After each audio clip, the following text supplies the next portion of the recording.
Welcome, Flyers fans. You're listening to Chris Mayer, Flyers Fan Mania 93 on YouTube. All right, what is up, everyone? Welcome back to the channel. My name is Chris, and today I am back with another video here. So, one thing I wanted to talk about going into next season for this Flyers team is special teams. And today I'm going to start with the power play. I'll do the penalty kill in a few days here, but obviously the power play is a huge component to the Flyers having success next season. They need to get this power play going. It is the last in the league, right? There's so many different issues, and I'm going to break down three things here that I genuinely think the Flyers need to fix, and I think a few of these things actually have been problems for a handful of years.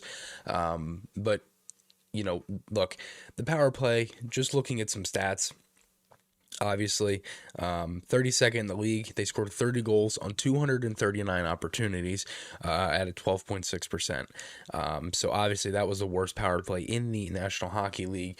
And again, there were many different reasons why that power play was that low.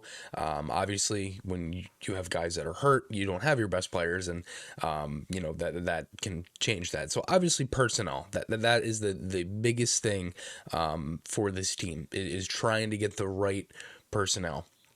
If we were to sit here and look at the power play by like 10 game stints, I genuinely think the power play looked its best in the first handful of games of the season in October.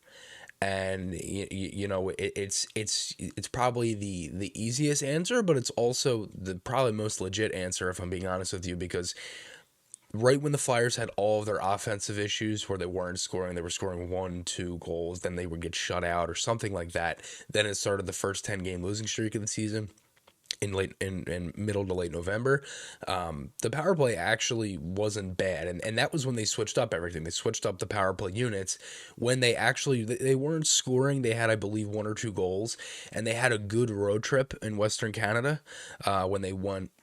They went 2-1-0. They had wins against the Oilers, who were 5-0 at the time. They beat Vancouver 2-1 in a muck and grime game, and then they went into Calgary and they ended up getting shut out. They didn't have the best effort in that one.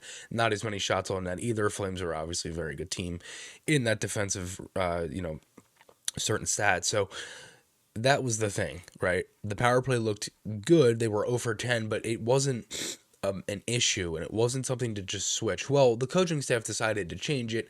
That was when everything kind of went to hell, and then everything just kind of went down and down and down from there. The Flyers overall, you had Ellis quarterbacking it. You had different guys. They were using Atkinson on the right side for the one-timer. You had Brassard behind the net trying to get it to him. There were different areas they were using.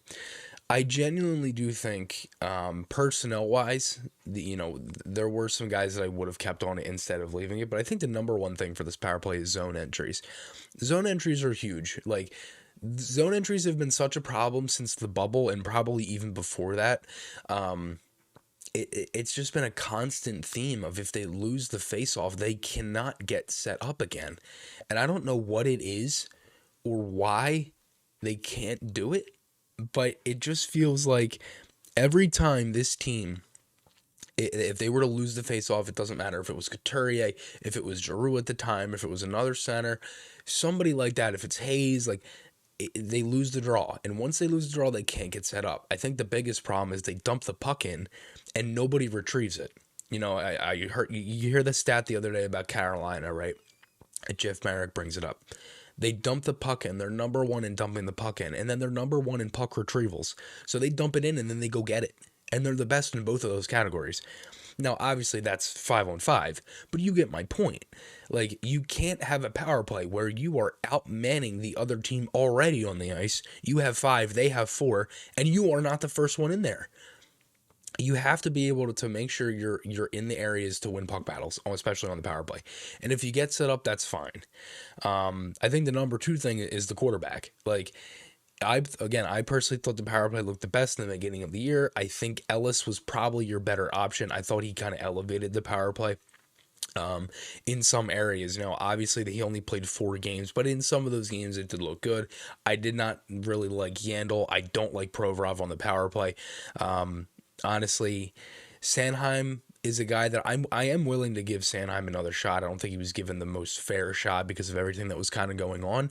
But again, you use so many guys. I also do like Cam York back there. I think that's a good player you could use if you wanted to use York on the second unit. I do think Ellis, if healthy, will play the first unit power play quarterback next year. But if I'm being honest, I don't know what they'll do if they go a two defenseman unit. They did do that in the beginning of the year, where they did have Provorov and Ellis on one unit, and then they would use Yandel on the top unit, and then they had the two defensemen on that second unit, and they would kind of switch some things around there as well. So they did have different things in the beginning of the season, but then they just were changing it up towards the end of the year. It felt like the personnel was kind of, it kind of seemed like they were just throwing out the best players on the roster out there, even though it wasn't gelling. And I would rather them try to get, the best players that gel together instead of the guys that are just your best players in general, because it doesn't necessarily mean you're always going to score. For example, the last power play goal they scored of the game, or actually they scored of the season, which was the last goal that they scored in the entire year against the Ottawa Senators. Owen Tippett scored on a one-timer, and I'm sitting with Bill Meltzer up in the press box, and we're talking about this, and I'm saying to myself, the Flyers put a personnel out there of Hayes, Konechny, Yandel, Farabee, and JVR. They put those guys out there, right? And it was a 5-on-3. The Flyers were down a goal, and there was around 12, 13 minutes left. So it was a pretty big power play to get the game tied. And if you remember, they had a power play goal already before from James Van Riemsdyk in the first period. So they already won power play goal for the game. And that unit had no direction. They had no scoring threat. They had nothing. The next unit that comes on, you have Provorov with Frost and Tippett, and a couple of the other younger players. And what happens? Frost wins the draw clean. Provorov over to Tippett, bam, one-timer, it's in the back of the net. They had a set play. They knew who the puck was going to. They had a scoring threat in Tippett on that unit. I'm not saying Tippett's a scoring threat, but they had one. That is another thing that they need. They need a legit scoring threat to actually shoot the puck, a guy who you can go to every time. Like, it's I know there's different things with power plays, and like obviously Washington, Ovechkin is the scoring threat, the main one. There's others. Oshie from the slot is dangerous as all hell. You have Backstrom, you have Carlson. Like, there's so many options on that power play. The one team that I've always looked at of how they run their power play is the St. Louis Blues. There are so many different areas. You have O'Reilly, you have Krug, you have Perron down low. Like, they have so many different guys. They move the puck. They win puck battles. They win the face-off. They are unbelievable on the power play, and you can't take penalties against them. And that's how the Flyers' power play has to be. I mean, the power play hasn't been a legit threat since, 2013-14, maybe 14-15, when they were one of the worst teams in the league, and they had a good home record, and they were good on the power play, and that was about it. Like, this power play needs a lot. So if I'm the Flyers, you need to find, obviously, you need to find the right personnel. You need to get a scoring threat in the offseason. I don't know who it is. They need a legit shooter. And Fletcher's talked about it. He said that they need to score more and they need a better power play. So go out and get the players that you think can do that. And, you need to be able to run things a certain way. You can't have a power play where you're constantly switching quarterbacks. You're constantly switching who the personnel is. You're constantly switching who you have in the bumper or at the side of the net and things like that. If you want a set power play, I mean, again, the Flyers power play was so good for so long because they did the same things over and over and over again. It was Giroux over to Voracek, back in front to Simmons. If that didn't work, it was Giroux.